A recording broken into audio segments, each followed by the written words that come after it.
Crafty Hobbies by Lisa presents The Crafters Forum.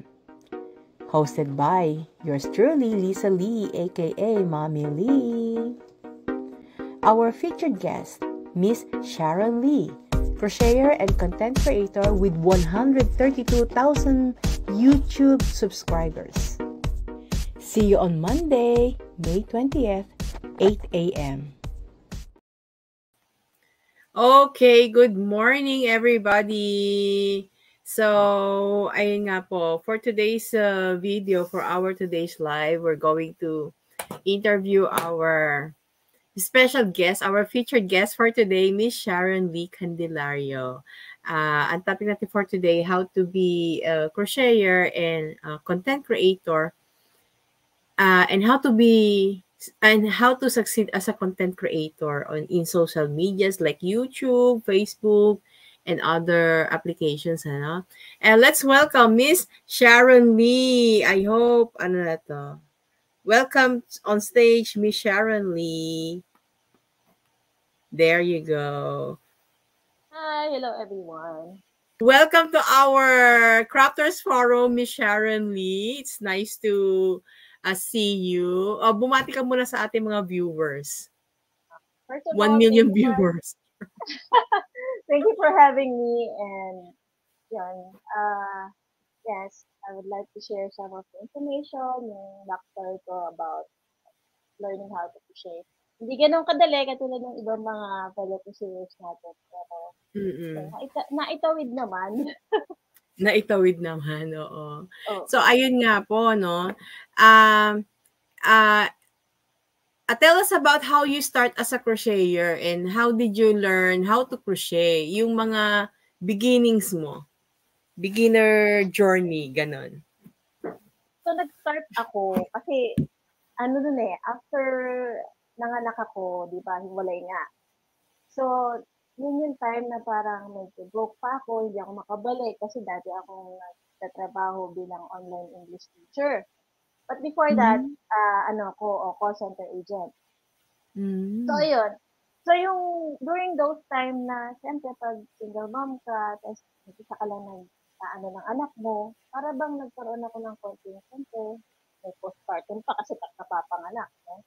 So, after 2 years na medyo lumalaki na anak ko, nag-start ako mag-business ng e-load. And then, after ng e-load, loom bands naman kasi medyo kumikita yung mga loom bands before, so nag-buy and sell ako nun. And then, na-inspire ako dun sa isang supplier ko ng mga loom bands na nag-crochet siya ng sapatos. So, ako naman na-amaze kasi yun yung time na sabi ko, crochet pala, pwede palang crochet yung sapatos. I mean, that time, yun lang yung first encounter ko na pwede palang gumawa ng sapatos sa pag-crochet lang. And before, ang background ko kasi niyan is nung elementary pa tayo. So, ang lang na, pinagawa kami ng parang doily na maliit. And then, wala masyadong tinuro yung mga basics, pero hindi ako nakafocus noon. Pero at that time, also may nagtuturo sa amin na kapitbahay. So, ayun, para bang nagkaroon akong interest, pero at the age of 35, dun ulit bumalik. So, nag-start ako mag-check ng YouTube, ganon. And then, nakita ko meron pala mga hooks na medyo malalaki. So, naisip ko, meron na palang iba't ibang sizes. Kasi before, akala ko steel hook lang, saka yung cotton. So, yun, hanggang sa nagtanong ako sa supplier ko, binigyan niya ako ng free na hook. So, yun, malaking bagay sa akin, natuwa ako kasi parang feeling ko merong unang taong sinusunod sa hobby ko. So, hanggang sa natututo na ako sa YouTube, nanonood ako ng mga stitches almost every day. Nagtatry ako kahit na yung mga hook at that time, wala pang Lazada and Shopee noon. So, saan ako bibili ng mga hook saka ng mga ganito? Oo. Tapos, hindi pa uso yung mga mga online na Hindi pa ganun kauso ang online shopping websites, di ba? Oo. 2014 noon. Tapos, maliit lang na phone ang gamit ko, yung Nokia pa. Pero nakapanood na. Napaghahalata sa age. Okay. Oo nga. Tapos maliit pa yung screen, di ba? Or may laptop naman ako that time. So, sabi ko, di sige na, nagpabili ako dun sa supplier ko. And then, from there, nag-check ako sa YouTube ng mga, na-discover ko yung Indophil for ply yarn. Mhm. So, doon ako nag-start mag-isip na, baka mamaya may kapares na yarn na mapapanood ko sa YouTube. Mhm. Wala pala tayong local yarns. Na wala pang ibang content creator ako napanood na ginagamit ang local yarn. Mm. So, so after ng 1 year na nagko-crochet ako, meron ako mga naging parang nagpagawa. So, at that time, syempre 1 year pa lang ako nagko-crochet. Sabi ko, wala pa talaga akong ganun confident. Alam mo na, pero nag-try pa rin akong i-post lahat ng mga items na nagawa ko, galing sa YouTube. Hanggang sa meron nagpagawa. Nung una, sinasabi ko, ay, parang malaki po masyado. Or parang dinidiscourage ko na baka hindi ko kaya. Alam mo, sabi niya, kaya mo yan. so yun, tinry ko. And then, nagpagawa siya. And then, nag-try ako ng purses na stitch at wala pang ganong klaseng pattern sa YouTube. Ngayon, nung pinost ko, meron nagkagusto. Tapos, saka siya nagpakita ng interest na papagawa siya ng maramihan. And yung pa naman na tao na yun, kapitbahay namin, pero nasa States na sila. Nagpagawa siya ng 50 pieces na purses. Kaya yung pinakita mo kanina na Moroccan tile stitch na purse, yun yung very first na YouTube video tutorial ko na nag-viral. Although, 1 million views after 1 year, ano ba naman? As of today, nasa 3.1 million views na siya actually. Yung kanina pinakita ko, 3.1 million views na siya. Oh my gosh. So, diba? Pero within 1 year, doon nag 1 million. Pero alam mo, kung 1 million yun after 1 month lang, ay naku. Medyo malaki.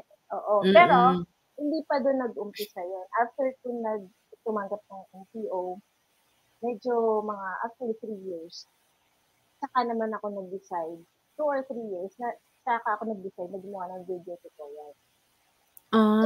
Yung FTO na pinagawa sa akin na original design na may zipper na Moroccan tile stitch, pinaka-memorable yun sa akin, kahit pangit yung video, yung pinakauna. Kasi, yun din yung point na sinabi ko na, ay, wala pang gumagawa nito sa YouTube. So, ang ginawa ko, nag-post ako ng video tutorial. Siguro mga pang second to the last na project ko na yun, bago matapos ko yung 50 pieces na purses na ganong design. Iba't iba nga lang ng colors, ganon. Ang galing naman. So, bali, anong taon yung nagsimula ka? What year was that? 2014. Tapos, 2014. After 1 year, nag-study ako ng different stitches sa YouTube, ganon.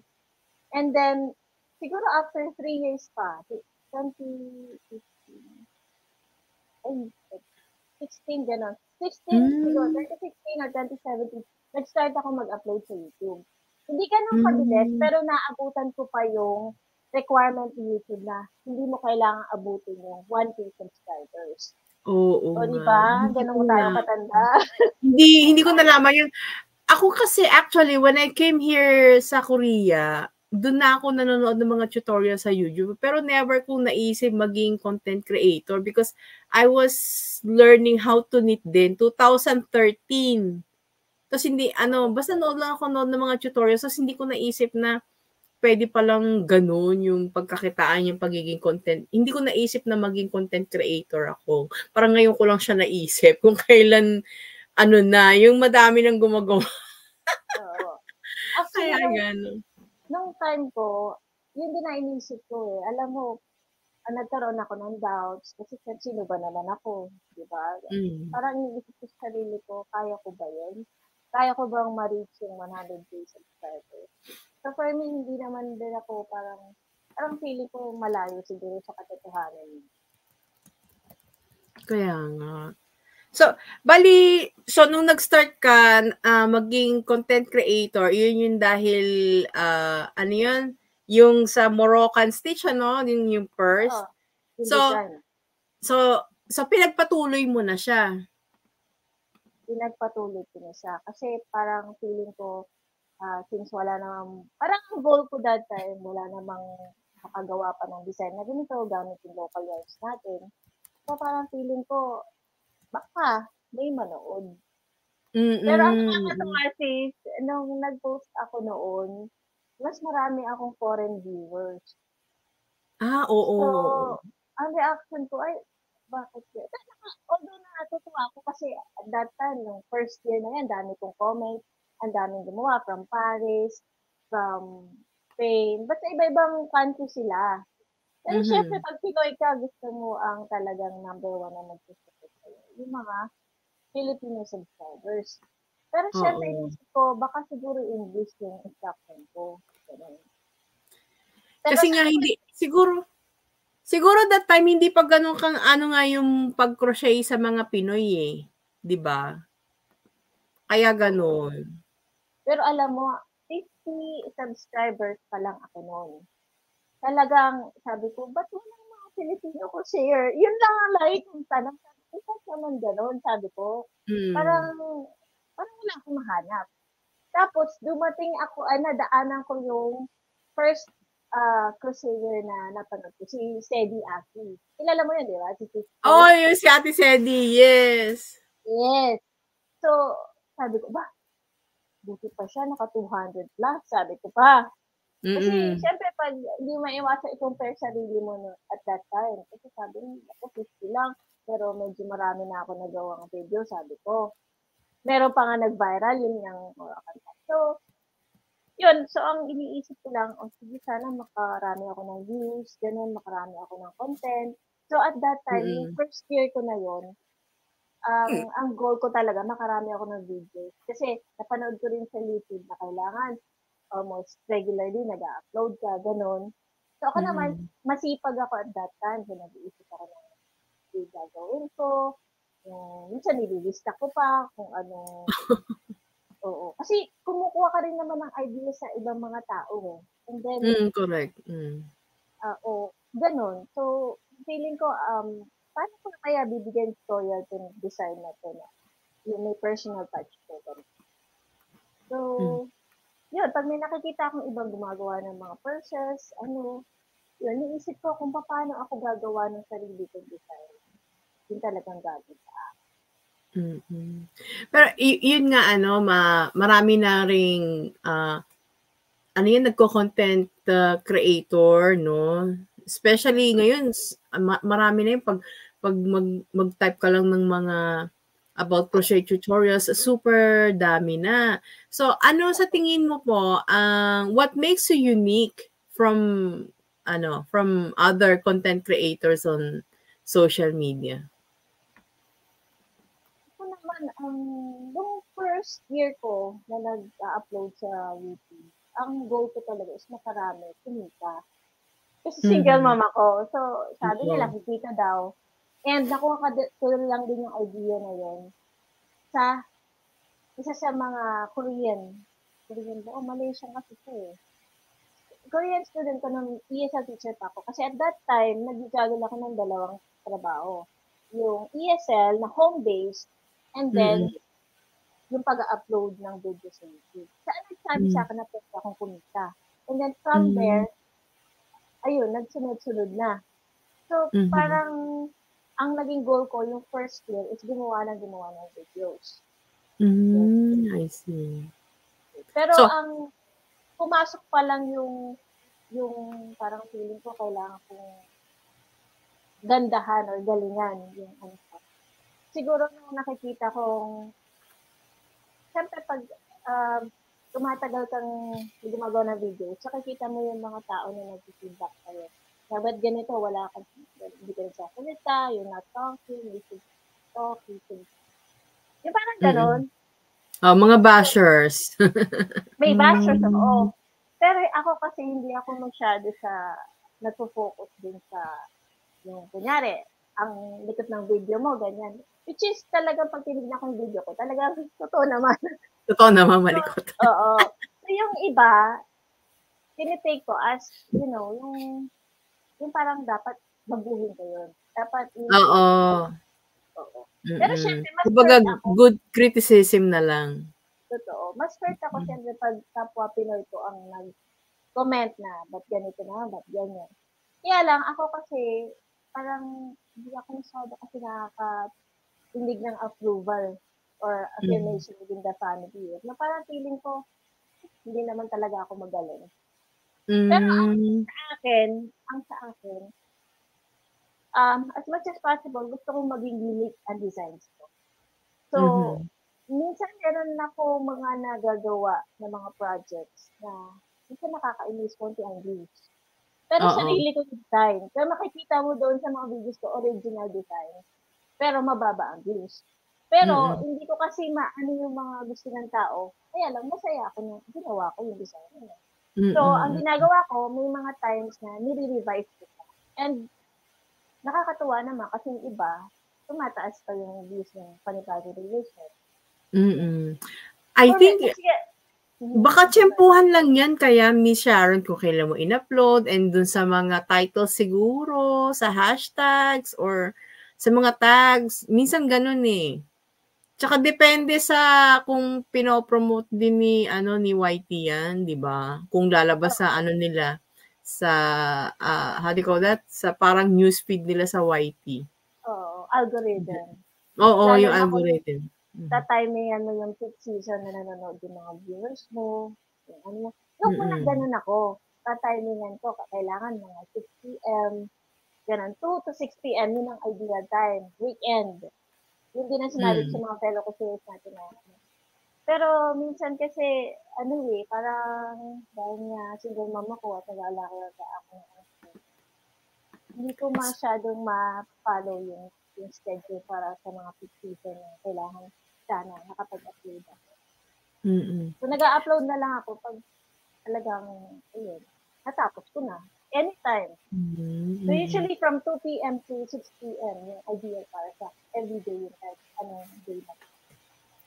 Yung viral video, pinakamaraming views mo na nag-viral is yung kaninang pinakita, yung Moroccan stitch purse, di ba? Oo.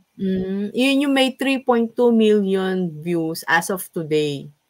Yun nakita ko kanina. So, ano yun? Malaki na ba kinita mo doon? If you don't mind my asking. Oo.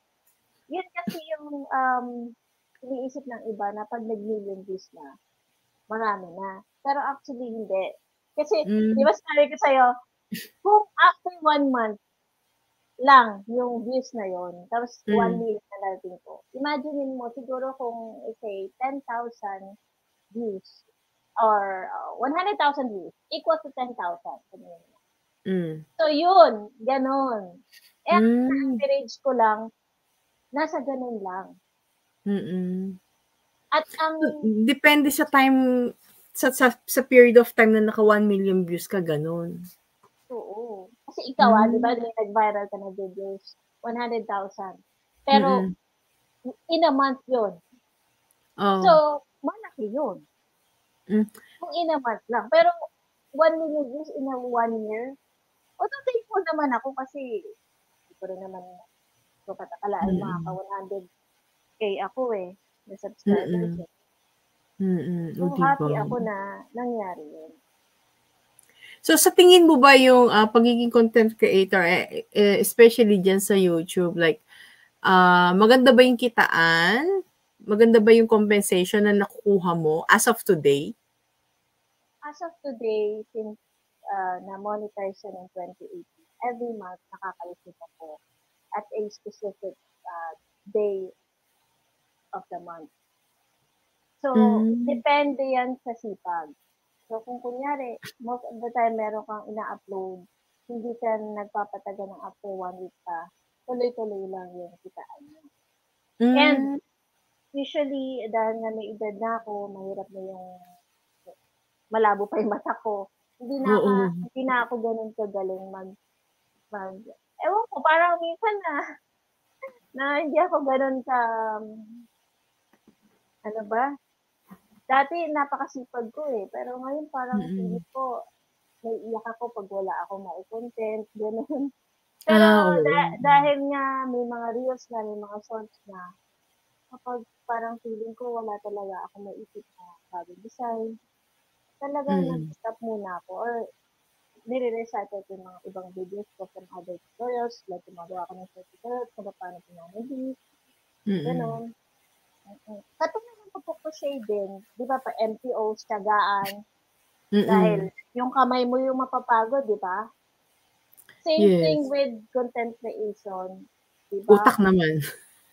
Totoo, dahil hindi lang tayo magpo-crochet, mag-film ka pa. After mo Mm. mag-film, mag-e-edit ka pa. Tatandaan mo pa Yes. yung mga stitches na kailangan mo. Kunyari, ilang stitches sa round 1.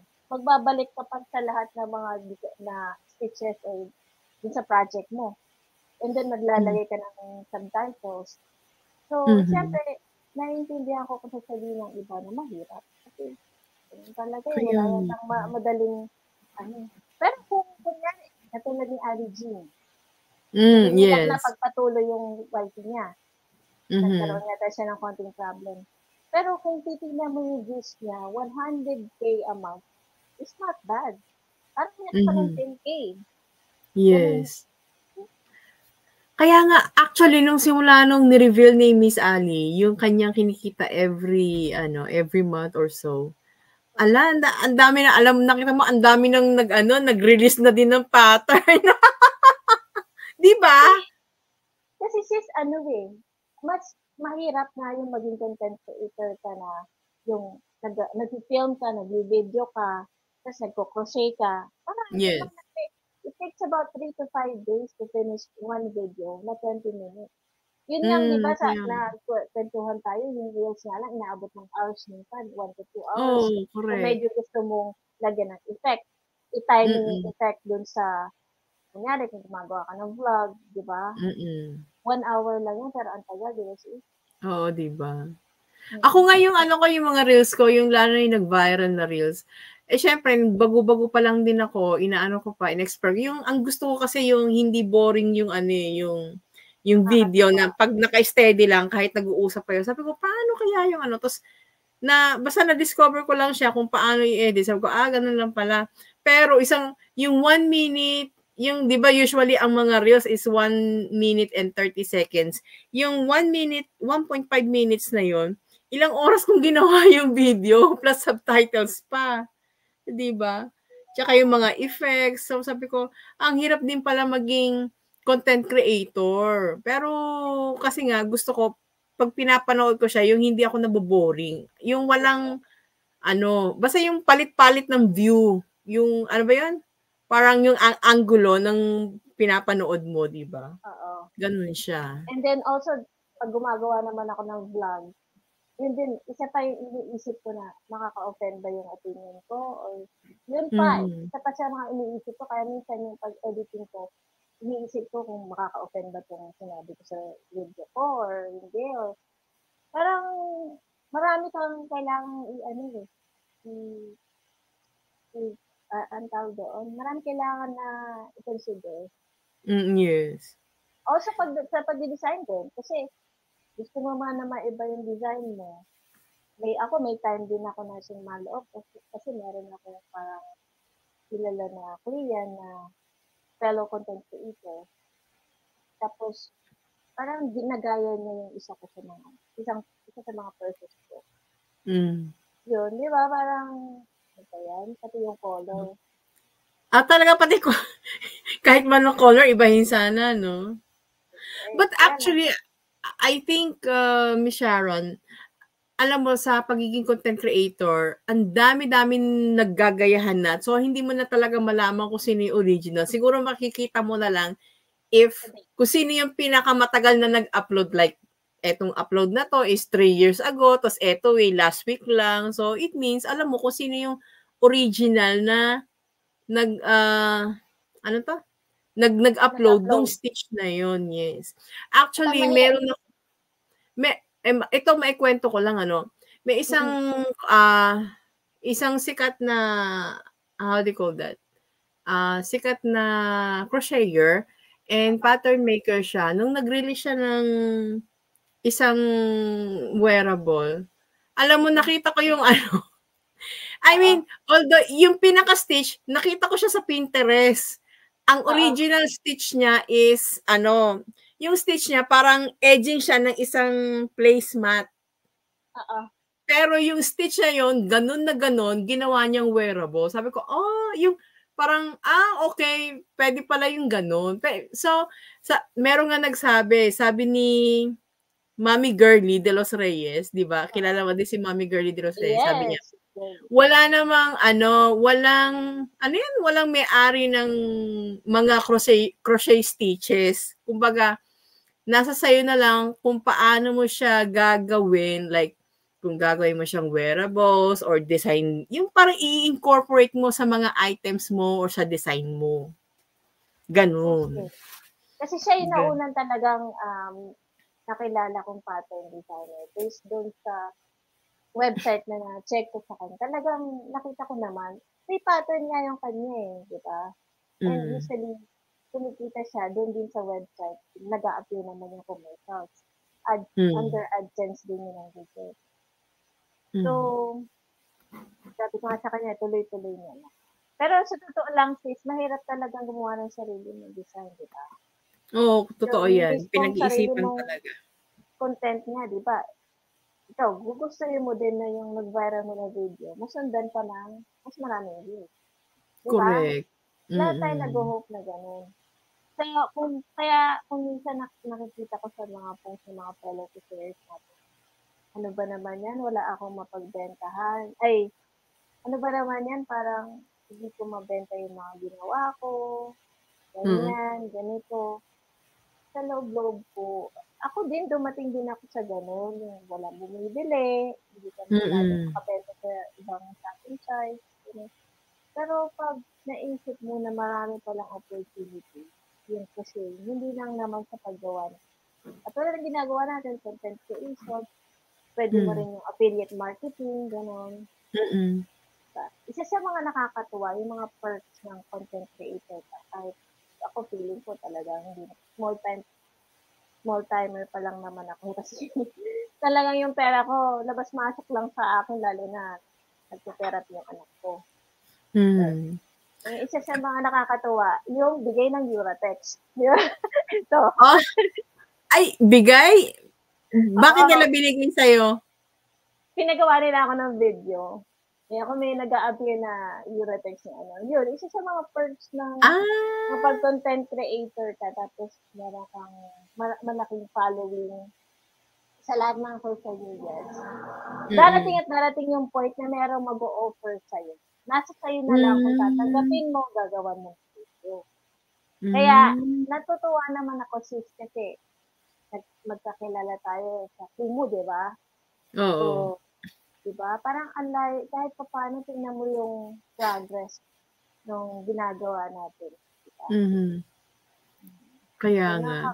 Nakakatuwang makita mo yung mga fellow shares mo na nag-grow din. Diba? So, shout out din kay Craig Crochet, kay Casey Estefanio, yun. So, nag 100k subscribers na sila. So, diba? Malaking Oo nga, no?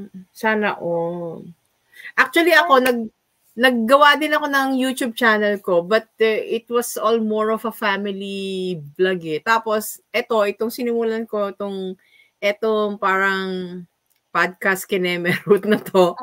Basta, ako sa akin, ginagawa ko to just for the joy of, interviewing and making this show. Kasi ayoko nang habulin yung dumami views, dumami yung likes. So, okay lang kung may manood, kung wala, di wag. But at least masaya ako sa ginagawa ko. And alam mo yun, kung sino yung ma-reach neto ng show na to and makapagbigay tayo ng mga information na alam mo yun, sa mga makatulong sa mga kung sino yung nangangailangan ng tulong ng information na to, di ba? And to aspire more crocheters and crafters or kung sino man. Kaya nga yung sinasabi ni ano ba yun? I-share ko lang, meron lang ako nabasa. Sabi ni Sarah Geronimo, although it's not about crafting, pero na-apply ko siya sa sarili ko kasi sabi niya, gawa ka lang ng gawa ng song. Kahit hindi siya mag-hit, kahit hindi mag-hit yung song na yon, you don't know who may need it. Yung parang hindi mo alam kung sino yung nangangailangan nung song na yun. So parang ina-apply ko din sa sarili ko, okay, I'm just gonna make mga video podcast na ganito kasi kahit maraming manood, kaya isa lang yung manood, basta alam mo, hindi mo alam kung sino yung nangangailangan, kung sino yung matutulungan mo. You never know. Diba? And also, yung katulad ng ganito, unique kasi. Ako rin naisip ko rin, bakit kaya sana nagkaroon ng podcast? Especially nowadays na, diba, medyo concerned na tayo sa mental health issues natin. Yes. Diba, hindi naman lahat masaya. Yung iba dumaraan sa mga personal struggles, challenges, diba, pag nababasa mo yung post sa isang group, at naman ganyan, wala akong mabenta, gano'n. At least kapag napanood nila tong live or parang podcast nila rin, magkakaroon sila ng hope na, pwede pala tayong kumita sa ganito, gano'n. Diba? So, nakakatulong siguro tayo in a sense na na-share natin yung passion natin sa iba. Yes, correct. Correct po tayo dyan. Pero, yun nga, speaking of yung mga na nanlulumo or nalulungkot dahil wala silang MTO, wala silang mapagkakitaan. I'm sure ikaw din, before you made it to 100K followers sa YouTube, you have your own struggles as a content creator. Can you tell us more about that? Kasi nakwento mo sa akin yun eh. Oo.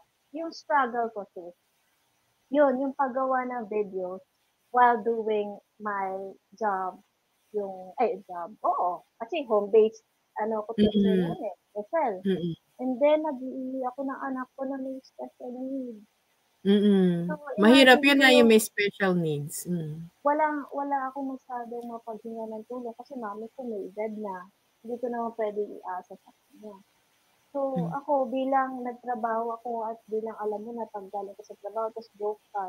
Unless may asawa ka, yung single mama ko. So, I know na ang responsibility ko is kailangan ako mag-work. Pero, nung tulog ko ng anak ko, broke ako, yung crocheting lang talaga para naging outlet ko na. Parang stress reliever ko. Doon ko na ibuhos yung, hindi ko nga alam for 1 year na gumagawa ako ng iba't ibang project, parang feeling ko, may patutunguhan kaya ito. Pero like what Sarah said, di ba, na gawin mo lang ng gawin, hanggang sa, yun. So parang nag-practice lang ako ng and then tinry ko kung para sa akin. Kasi, alam mo, totoo lang, at the age of 35, medyo lost ako nun. Tapos nung nakita ko tong crocheting na hobby, parang ito nagbigay na direction sa akin. And at the same time, anak kasi ako eh. So gusto ko rin income na papasok kahit na nag-iili ako sa bahay. So, medyo sinwerte tayo, pati yung parents ko, kahit papaano. Alam mo yon, yung nag-save sila, nag-invest sila ng properties habang nagtitinda sa... bakery kasi kami dati for 30 years eh. So, nasa siya? Yes. So, retired na yung mami ko and wala na kami yung bakery. Pero, syempre, dahil businesswoman yung mami ko habang nag-abroad yung father ko, talagang kung makikita mo yung gawa ko ng mga items, siguro na mag-iisip iba, mura lang yung handmaids niya, ganyan. Pero kasi ako nasanay ako dun sa business na, alam mo yung pangmasa? Yes. Pangmasa, pero kumita naman. Kumbaga yung mami ko, bakery na pangmasa. Kumbaga na itawid niya, habang nag-aabot si father ko nakapag-invest ng properties, gano'n. Sabi ko not bad. Hindi naman pala lahat ng business na pangmasa walang patutunguhan, di ba? So, yun ang mindset ko. Parang kung sa crocheting may mahal, may mura. For sure, yung mura, hindi naman, pag ipon-ipon ka ng, pag maraming bumili sa'yo ng maramihan, ganun din, malaki. Pero syempre, it's all about marketing, di ba? Yung mga magsasabi na, wala akong mabenta, gano'n. Ano bang ginawa? Hindi ba, nag-post ba sila online, gano'n? Kailangan, gumawa ka pala. Hindi lang yung mapopost ka kung kailan mo gusto. Every day, di ba? Hard work. Yes, oo nga. Hard work talaga ang ano dyan. Saka yung ginagawa natin na work from home, content creation. Siyempre parang, kumbaga parang to hindi lang basta-basta trabaho. Yung parang you're working smarter. Ano ba tawag doon? Work hard, work smarter. Parang ganon. Oo. Yun. Oo. Hindi, sabi nila, don't work hard, work smarter. Oo. Ayun nga eh. Yun.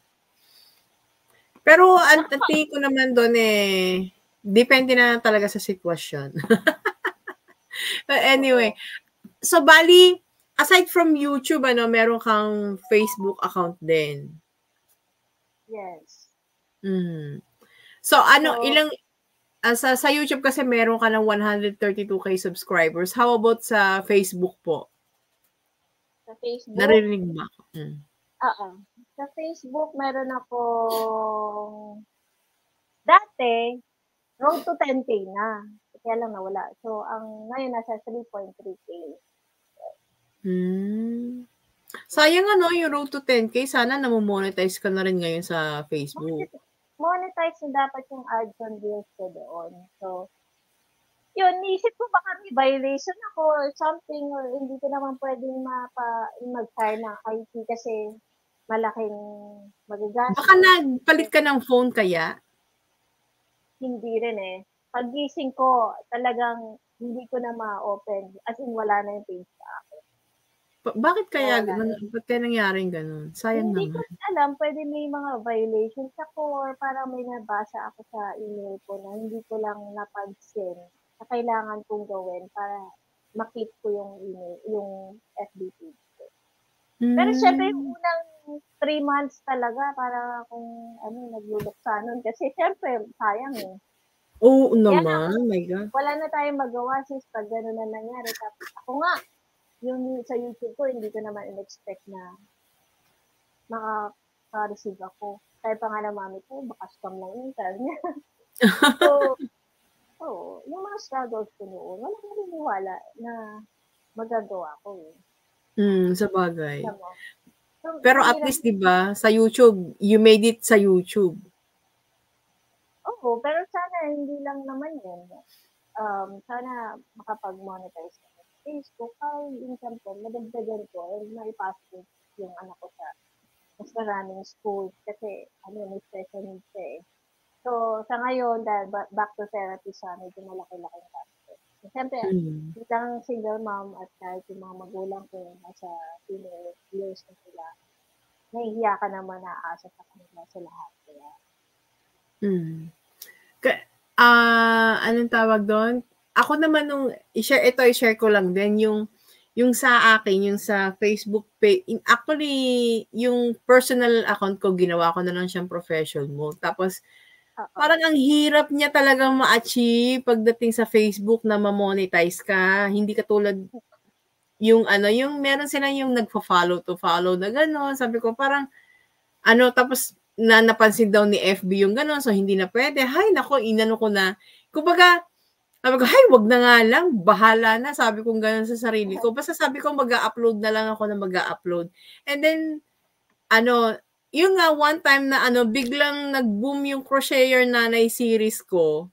Kasi nga, ang dami palang na nakarelate. So, ang natutunan ko doon is, make something that everybody can relate. And number 1, something that they can relate.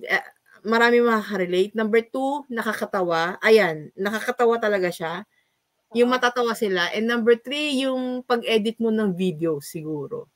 Tsaka yung mga hashtag. Yun ang natutunan ko sa paggawa ng mga content. Tapos, actually, nag-65K muna siya. 65K viewers. Tsaka ako na-invite ni Meta na magkaroon ng ads on Reels. Tsaka ako na-invite. 65K muna. Pinaabot niya muna ng 65 to 70. Tapos, nung sinet up ko, 85K na siya. So, 85K, doon lang nagsimula na magkaroon ako ng ads on Reels. O, diba? Wow. Kasi true invite na kasi siya . Kaya yun ang ano, yun siguro ano. Tapos ngayon nga, ang sabi nila, marami nagre-request ng mga tutorials. And ikaw nga, di ba, nire-request mo sa akin, Yes, knitting sis. naman na in Tagalog. Sabi ko, oh, sige. Oo.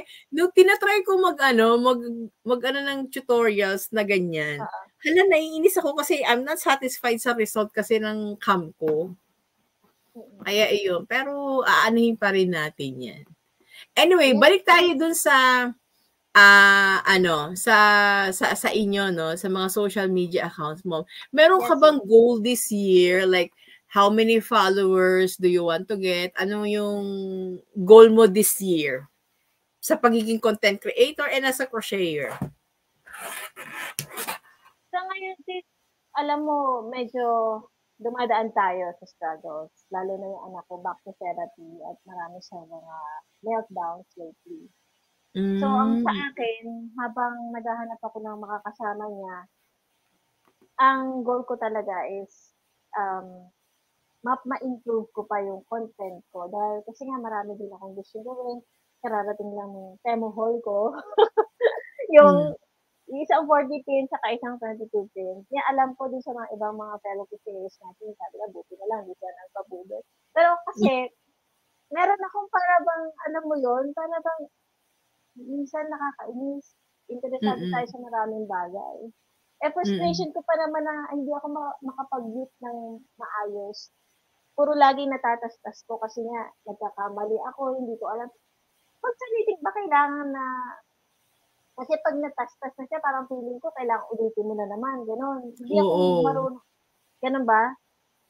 Inuulit lang talaga. After mong ma-miss yung stitch sa second row, so wala na, ulitin na naman. Saan? Sa knitting ba o sa crochet? Sa meeting. Sa knitting, hindi. Pwede mo siyang balikan yung row lang na ganun. Pwede. Oh, yun hindi ko pa alam yun. Oo. Hindi. In the future siguro, gagawa tayo. So, yun, makagawa ako ng maraming central knitting machine kasi parang feeling ko panahon ngayon. Oo nga, kasi in siya ngayon eh. Oo, kasi wala yung iba gumagamit ng mga local yarns. So, ang goal ko talaga for this year is makapag-produce ako ng mga videos para talaga sa mga Filipino viewers natin na makaka-relate kasi nga, di ba, yung yarns, gano'n, yung, at least ngayon, marami na tayong gumagamit ng sentro, gano'n. So, makapag-isip ng mga ways na pwede mo palang ganyan gawin ko. Kasi sa totoo lang, sa sentro knitting machine, marami ka namang magagawa, lalo na kinakrank mo yung ano eh, di ba? Pero at the same time, gusto ko pa rin mag-knit. Di ba? Kaya nga sa YouTube ko, Sharon D lang, di ba? So, nagpapasalamat ako na walang complete tutorials na nakalagay dun sa channel name ko. Kasi, mahilig ako sa different crafts, mahilig din ako sa sewing. Nag-aral din ako sewing ng dressmaking for 1 year, gano'n. So, yun ang gusto ko rin matutunan. Di ba? Marami tayong mga fellow cashiers na interesado sa maraming classic crafts. Actually, if you're a crafter of all kinds eh, di ba? Di ba? But anyway, excuse me, Miss Sharon, may tanong si Mami Densher ni Joybase. Sa website kaya worth it din po ba gumawa siya? I think it's yung sinasabi niya is, ang tanong niya dito is about sa content creating. Sa yung mga website, di ba? May ano din yon. Ang alam ko sa website, kailangan mo magbayad kung gagawa ka ng sarili mong website. And syempre, parang business ka na magkakaroon ka ng kapital. Pero ang alam ko, yung transaction mangyayari through your website, kaya hindi ka nadadaan din sa mga shopping sites. Which is good kasi yung ano mo, yung tawag dito, yung mga income mo, sa'yo mismo, tapos ikaw yung nag-aasikaso. Kaya lang, feeling ko, kailangan mo ng tao na gagawa nun para, kasi hindi naman all the time nasa computer ka para, or kung gusto mo, ikaw, kaya lang, kailangan attentive ka sa lahat. Kasi may bayad yung website. May bayad. Lalo na yung domain name na yan. Kasi nagtanong na ako dati. Kaya lang, ano, tinry mo din? Oh, pero si Denture niyan, mayaman na si Denture ni. Kasi sa Etsy, naku, mahato yan, pati si Kay Estefanio. Si Lisa, hindi ko alam kung, pero kasi once na nagtitinda ka ng pattern mo, di ba, may position din ng mataas. Correct. Meron akong Matataas isang- na makakita niya. Ang dami ng patterns kasi. Hindi ko sila nakikita sa YouTube kasi malaki na ang kinikita nila sa Etsy pa lang. Kaya nga, magpa-pattern na tayo. Yes. Sabi ko nga dun sa mga nagtitrihan, dun na, saka isa pa si Denzel, matagal na siyang kusyo talaga. Di ba sis? Matagal na siya. Years na rin. Correct. Saka naiingit ako kasi talagang magaganda yung dress niya. Kaya nga nakakakuha yung mga yung mga works din niya, yung mga patterns na nagta-trending. Ikita ko nga, di ba? Oh. Kaya congratulations din. Congrats. Kaya yung iba nagsasabi na, mahirap na mag-upload ng tutorial sa YouTube kasi naisip nila, hindi sila ganun magaling. Ba't nga, i-compare mo yung sarili mo dun sa magagaling? Di ba? Galingan mo na lang sa kaya mo kasi kung i-compare mo yung sarili mo lagi dun sa magagaling, maging inspiration mo na lang sila. Ako nga si Ali G, ang dami kong talagang mga millennials ngayon talagang look up sa kanya. Totoo naman, ang ganda ng mga gawa niya. At ang galing pa niya na businesswoman kasi hindi siya nagbebenta ng NPOs, pero for sure malaki yung income na dinadala niya from just selling pattern. Diba? Oh, may sinasabi siya, pang merienda lang mi at pang yarns. Tapos eto may sinabi siya kanina. Oo, mi, ang mahal ng domain. Kaya ask ko if worth it. Kaya yun, kasi alam ko may ads din sa website. Oo, yung meron sinasabi din sila sa Google AdSense na, di ba pag meron kang website or may written blog ka doon, may nag-a-appear sa gilid-gilid yung mga ads. Kung worth it ba, na kahit may bayad, worth it ba na gawin yun? Hindi kasi ako si Sis Girly, ang alam ko na may website na nag-a-appear yung ads. Sabi niya sa akin, kung hindi ka regular na naglalagay ng mga patterns mo doon hindi ka nag-update din sa website mo, syempre ganun din. Siguro parang sa YouTube din, kung hindi ka regular na nag-upload, ganun. Oo. Pag hindi ka regularly nag-upload, ay, parang madidemonetize ka. Oo. Parang kahit sa ngayon, sa ang social media platform man, pag hindi ka regular na nag-upload, wala din yun. Yes, algorithm Kailangan regular para yung viewers hindi ka makakalimutan. Ayan, salamat. Tama, related sa mga sa nangyayari ngayon, kung anong merong trend yun sa mga television. Pero ako naman gumagawa akong videos out of interest na rin. Inspiration na rin sa mga television natin. Like, yung mga center meeting machine. Ako, gusto ko yun eh. Gusto ko yung mga... May time ka na tumaas na naman ng views ng sentro knitting machine ko, sis. Kaya lang, umabot sa point na yun na lang ang pinapanood nila. So, ako, ayokong mangyari yun kasi siyempre, matatabunan ng ibang mga ginawa kong kusiti sales. So, ang ginawa ko noon, naghabol ako ng maraming kusiti sales that time para lang hindi puro central meeting. Kasi nababago eh. So, meron ka din, so ngayon ba, dumadami na yung, views mo about sa Centro Knitting Machine? Marami pa rin. Kasi yung video sa gumawa ako ng beanie na reversible using yung local yarns natin. Marami na akong mga fellow crocheters na Pinoy na yun, nagtatanong about doon. And malaki pa rin kasi ang foreign views ko sa YouTube eh. Lalo na yung from other countries. Kaya, yun, kung sana maraming Pinoy, di mas maganda. Kaya lang, siyempre, you cannot force yung mga fellow, natin, kung na lang, kung saan na lang. Pero ako yun ang gusto ko, makagawa ako, ang goal ko this year is makagawa ako ng videos about Centro, yun. Mabalik din ako sa sewing videos ko kasi marami din ang nagtatanong. Kaya lang, gusto ko nang i-upgrade sana yung sewing machine. Although nag-work pa naman siya. Yun. So, yun ang goal ko. So, ang goal mo is makagawa pa ng mas maraming contents and then mga anong target number of followers mo ngayon? May target number of followers ka ba? Sa ngayon kasi, nag-juggle ako sa pag-aalaga sa anak ko. Tapos yung anak ko, alagaan pa. Kaya sa ngayon, ma-survive ko lang yung pag-upload regularly kahit reels lang muna or shorts sa YouTube. Okay na muna. Parang konting pahinga muna. Kasi minsan, ma-overwhelm na tayo sa dami ng social media, di ba? Sa Dami bagay. nang pwedeng pag-uploadan. Usually, kapag kunyari, nasa height ka ng, uy, 100 views ako. Tapos ano kaya yung susunod kong video? Ano kaya yung ito-content ko na, di ba? And then, minsan magkakaroon ka ng frustration na, ganito lang ang views. Madi-disappoint ka minsan din. Oo.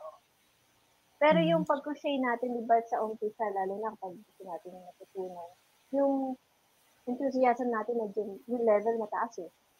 Diba? And then, slowly kapag, kunyari, katulad yan, hanggang sa naging income mo na siya, parang nag-iisip ka kung paano ma-improve. Yun. So, minsan nakalaban ko sarili ko eh. Kasi, hindi ko alam kung paano ko may improve. Basta ang goal ko, makapagawa pa rin ng mga videos. Hanggat kaya, hanggat gusto ko. Kasi pag wala ka ng interest, makikita mo, hindi na ako magagawa sa YouTube. Sa bagay, Yung tinatawag nila yung grit, yung parang the willingness to continue even if it's hard. Ay, pag meron ka nun, ayun, mas doon ka magiging successful kasi gusto mo yung ginagawa mo, you love what you do, and meron kang passion, yung sinasabi nila. Pero tingin mo ba, successful ka na as a content crochet creator ngayon? Siyempre, hindi pa. Yung iba, sinesweldo ng 100,000 every month. Tanungin natin si Dencherny kung magkano every month. Nakagas mo na magkano? Oo. Mami Dencherny. Ang sabi niya pang merienda lang daw tsaka pang yarns pa lang eh. Naniniwala ka ba doon, ni? Star seller sa Etsy yan, saka si Kay Estefano. So, si Kay, inamin niya sa akin na mas marami siyang, sa Etsy. Ako siyempre ako, content creator ako sa YouTube dati. Diba? Pero, meron na kasi, naka 100k subscribers na kasi siya. So, ang nakikita ko talagang umasenso, bukod sa'yo, hindi pa ako umaasenso. Pamerienda lang din yung sa akin. Well, si Craig's Crochet, yun talaga meron siya sa Etsy. So, kumikita siya sa Etsy, tapos nag-100k subscribers siya, regular din siya nag-upload sa YouTube. Yes. Saka si Kay, si Dencherny, si Ali Jean, siyempre talaga. Si Seattle's best na yun. So, yun ang i-check nyo sa YouTube. Si Dencherny, si Kay, yung mga yan, sikat yan. Wow, kaya nga. Ay, Mami Dencherny, minsan i-guess ko yan si Ma'am Dencherny, invite ko. Actually, dapat na-invite ko din si Mommy Girly de los Reyes. Kaso, I think busy siya kasi ng weekdays eh. Ako naman, hindi ako pwede ng weekends kasi it's family time. Kaya pag from Friday evening hanggang Sunday evening, talaga ako, focus ako sa family. Kaya makikita niyo yung mga uploads ko, puro family. Tsaka hindi ako sumasagot ng mga messages noon. Tapos, kaya pagdating ng Monday ng umaga, ayun, yung mag-isa na lang ako dito sa bahay. Lahat sila pumasok na, yun, doon ako magiging active sa about sa mga yung gusto ko nang gawin, like crafting, crochet, and vlogging dito. Anyway, sis, 9:20 na, no? So, kasi pagdating na 9:30, kailangan nandun ako sa school. Kasi maaga pumasok yung anak ko. Ngayon, kumain ako kanina. Hindi ko napansin na 9:10 na pala, 9:12. Oo. So, anyway, so ayun. At one word of advice lang para sa ating mga aspiring crocheters and content creator like you. pag nag-start kayo mag-crochet, like wala pang 1 year, huwag kayong malungkot. Kasi darating din yung point na mawawalan kayo ng pag-asa. Pero minsan may dumarating na swerte eh. So, kung mahal niyo yung pagkukrochet, let's say na marami kayong nagawang items na may nagandahan, di ba? Usually, doon mo naman makikita na doon ka magkakaroon ng confidence na maganda pala yung gawa ko. Yes. Saka mo na mabibenta, ganun. Don't lose hope kasi ganun lang talaga yun eh. Hindi natin mag-push yung mga tao. May tao talaga hindi gusto handmade. Mismong family ko din, hindi din fan ng handmade. One time nga, yung relative ko, sinabi ko, bigyan ko siya ng maraming hinis, gagawa siya. So sabi niya sa akin, hindi ako mahilig sa handmade. O, diba? Kasi gano'n ka sa kitchen gagawa. Pero, after that, nag-uwi pa rin naman siya ng mga handmade. Pinasalubong niya sa mga... Kaya so, bakit? Free lang naman na binigay ko yun eh. Pero siyempre, kung passion mo, huwag kang hihinto. At least siguro 3 years, kung wala nangyayari talaga, saka ka mag-isip kung give up ka. Pero yung crafting kasi, di ba, hindi lang naman kasi. Merong knitting, may long knitting, merong central knitting. Ang dami niya. I think siguro na lang kung saan ka unique kasi hindi ng mga napansin ko na sa mga ibang mga successful content creators meron silang yung parang trademark and unique na na style nila. Oo. Like in my case, yung mga fellow crocheters na nilook up ko sa totoo lang, isa na si Denzel ni.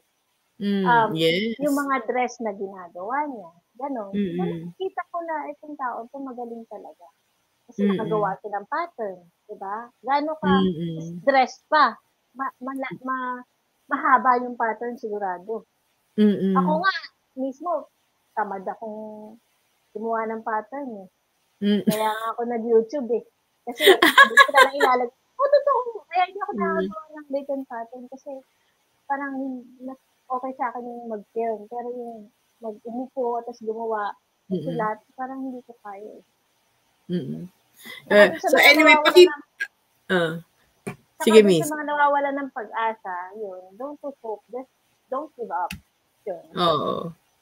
Ano yan, your time will come. Anyway, paki-promote po yung mga social medias mo.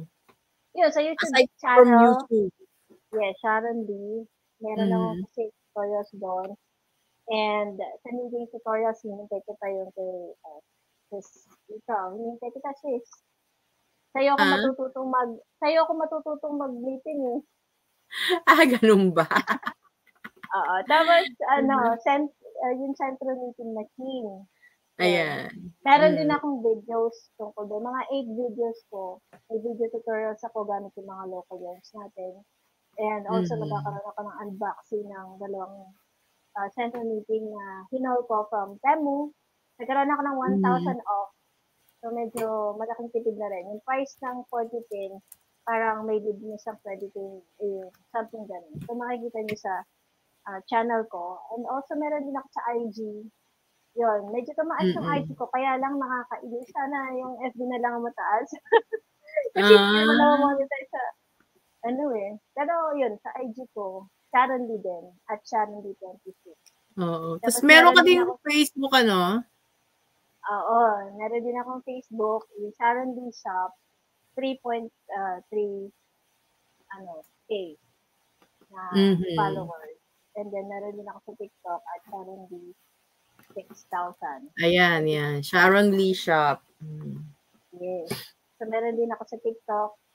Naka 1,500 plus na ako. Mga 1,600 na followers. So, thank you din sa mga nagsusupport sa akin. Yun, salamat sa panonood ng mga videos ko. Kasi para naman sa inyo talaga usually. Lalo na sa mga fellow kasi gumagamit ng mga local words natin. Yes. Sabi ni Ma'am Dershi, thank you, Mi, dahil yun sa influence mo, siya nag-push sa akin mag-YT, kaya doon na-discover ko written pattern, kaka-explore. But anyway, I know you're in a hurry, Mommy Sharon. So, thank you for gracing our show in this video podcast. Sa uulitin, ayan, maraming salamat po. So, hanggang dito na lang po kami. And bye-bye. Thank you for sa mga viewers natin dyan. Bye-bye. Crafty Hobbies by Lisa presents The Crafters Forum. Hosted by yours truly, Lisa Lee, aka Mommy Lee. Our featured guest, Miss Sharon Lee, crocheter and content creator with 132,000 YouTube subscribers.